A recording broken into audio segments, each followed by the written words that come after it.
So Gillie, your run was music. How'd you fall in love with that, and what was that journey like for you? Honestly, I fell in love with music because of him. I keep telling you I was this nigga manager. He thought he was too cool. Well, you gotta understand, I had one rap, right? I wasn't really no rapper, it's just my mouthpiece was way flyer than all these niggas, right? He rode me to every neighborhood and said, This back when you had hair? Listen, my cousin liked that. Did he? Listen to how stupid this shit sound. He taking me to niggas that's been rapping their whole life. That's jumping out and saying, my cousin liked that. He only got one rap, but he liked that. Niggas like, one rap? The fuck? And then I'll be like, rap. And he'll rap. So that mean I was his fucking manager. What the fuck you what? Why would I be taking the nigga to the corners to say, like, hey, he'll be, bust one, go ahead. He just starts spitting, you know what I mean? Do his thing. Yeah, you know what I mean? I wasn't into that shit. He was into that shit. No, it was just that at the time, you know, Philly only had like about a couple groups. I'm talking about, you know, Wills, but that's big. I'm talking about locally, they had like Ram Squad, Task Force, 100X. This is back Monday. Where Rashid at? Where Tariq Wallace at? So Reek. He used to sell my first tapes. Listen, he was, listen. I'ma shout him out. That money used to come up short though, nigga, but it's all Shut up, nigga. I introduced you to that nigga, shut up. So you did, but you used to go in this store and steal. What the fuck? I didn't steal out of there, Reek, did I? That's crazy. Did he used to steal all the tapes? I didn't think you know, Reek. I didn't think you knew. He said, I didn't think you knew. So back then, they had a top flight mom and pop store, had all the music off of Broad and Erie, and that's where people used to do in-stores, like the local rappers. And so it was like none of them dudes would let me be a part of their rap group and shit. I was like, all right, cool, fuck it. I'm gonna go start my own joint. That's when I went and got him, found him, signed him up, and we started Major Figures, right? Signed him up. We started. Hey, what was his first deal?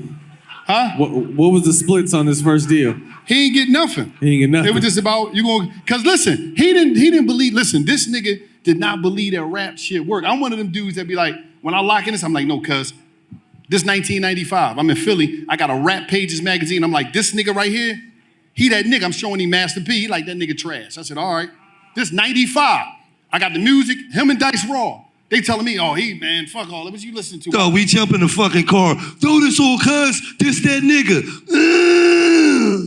But still. I said, so man, this nigga sound like he gotta take a shit, man. One thing about this shit. Take this shit off, man. I'm reading the articles, and he talking about how he's selling 90,000 units in a month. I'm like, this money, cuz. This independently, running through fucking Tyreek type shorts. So he didn't want to listen. I said, just do what I tell you. So I put him in the studio, right? And I will always make, my man Peanut make the beats.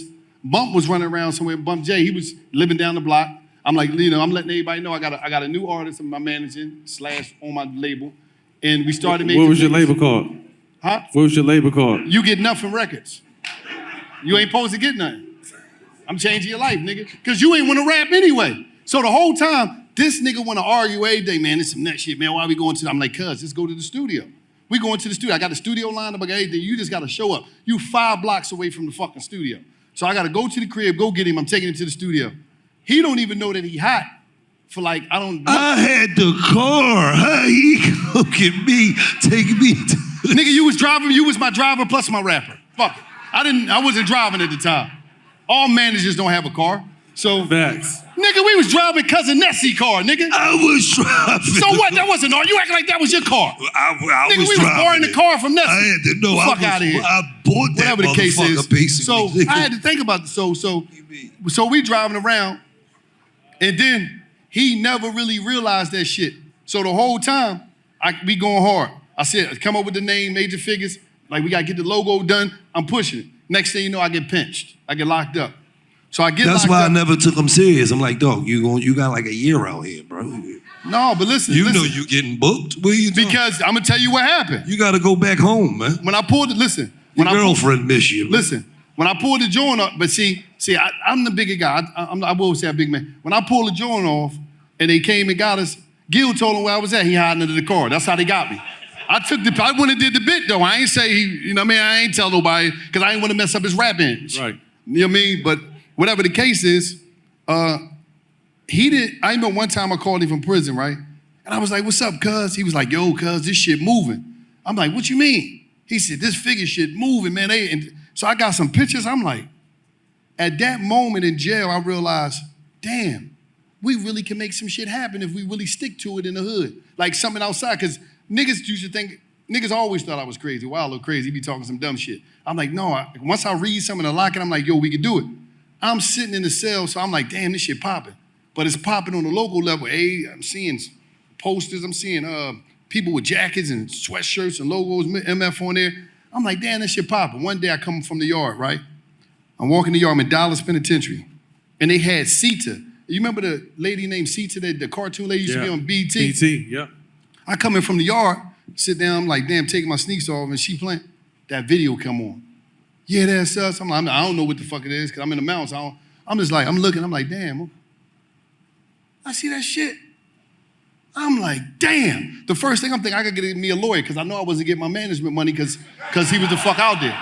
I'm like, this nigga getting show money. First thing. I'm like, I gotta get so I'm trying to, I get with the old head in the law library. I'm like, no, I need you to put a lawsuit in for me, right?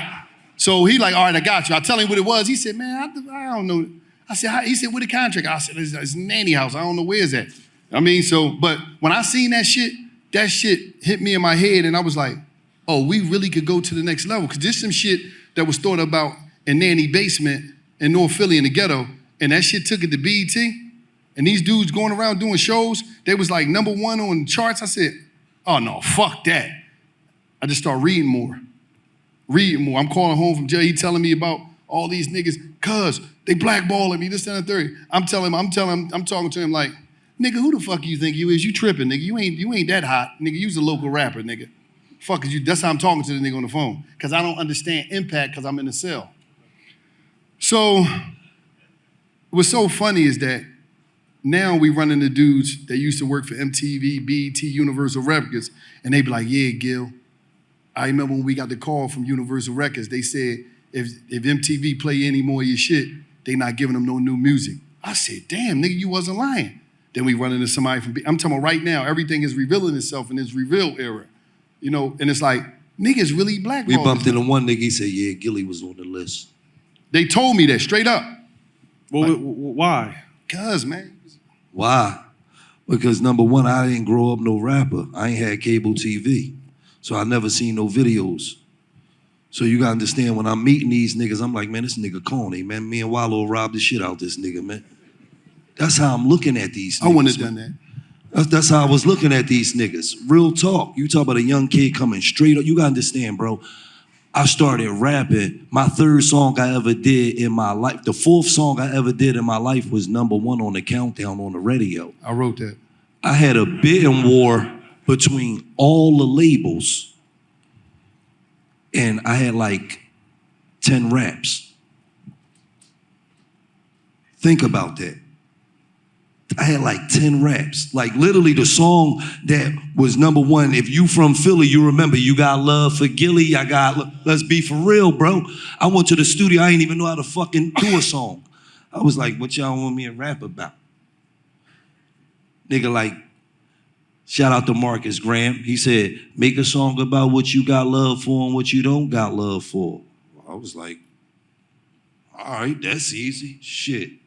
I went through some beats, picked a beat. This like 96, man.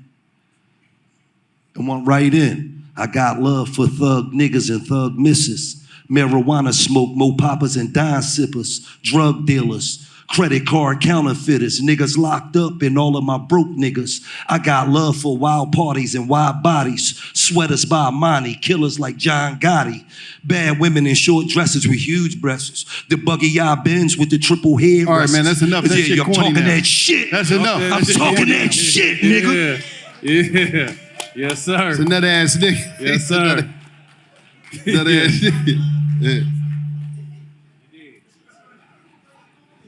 Nut ass nigga, man. I was talking that shit, nigga. Next thing I know, they was offering 600,000, 700,000, 800,000. All right. I had 12 raps, man. So who'd you decide to go with? Suave House. Tony Draper. Shout out to Tony Draper, man. One of my friends to this day, one of my best friends to this day, was the first person to give me 6 figures. I was a young kid. He socked it to my pocket, took the rollie off his arm, the presidential off his arm, put it on my arm. Took me all over the world, opened my eyes up, took me to every meeting, You gotta understand, me and Rick Ross was signed on the same label at the same time. He was Teflon back then. You know what I mean? 8 Ball, MJG, you know, him and Tony Draper is good friends. You know what I'm saying? So shout out to Tony Draper, man, was a mentor of mine and really taught me how to be independent and stand on your own, because he was one of the first independent people to do it. And when I flew to Houston, when he was trying to sign me and I got to his house, and he was like 25 years old, and that nigga Gates opened up to his house, and I seen a motherfucking 8 cars and a fucking Viper with zip-up windows. I was like, oh, it's the fuck on, man. This shit real, man. Niggas out here get money like this. And that shit opened my eyes up, you know what I'm saying? So shout out to Tony Draper. Let's be honest, life can get hectic, and I can't blame people for tripping out sometimes. But let me give you some game. You don't have to let the BS ruin your chill. I promise you. This fall, choose chill and reach for a cold Coors Light. It's mountain cold refreshment straight from Golden, Colorado. Whether it's social media toxic relationships or work's getting you stressed out, don't get caught up in the chaos. So savor the season with an ice cold and refreshing Coors Light. Coors Light mountain cold refreshment is perfect after you choose chill. We were out in Colorado earlier this year interviewing Prime, and let me tell you, those mountains were beautiful. And now when I reach for a Coors Light, I make sure those mountains are blue. When the mountains are blue, I know my Coors Light will be as cold as the Rockies. Fall feels good when you choose chill and reach for a cold Coors Light. Get cold Coors Light delivered straight to your door from Instacart by going to CoorsLight.com/smoke. That's CoorsLight.com/smoke. Coors Brewing Company, Golden, Colorado. Always remember to celebrate responsibly.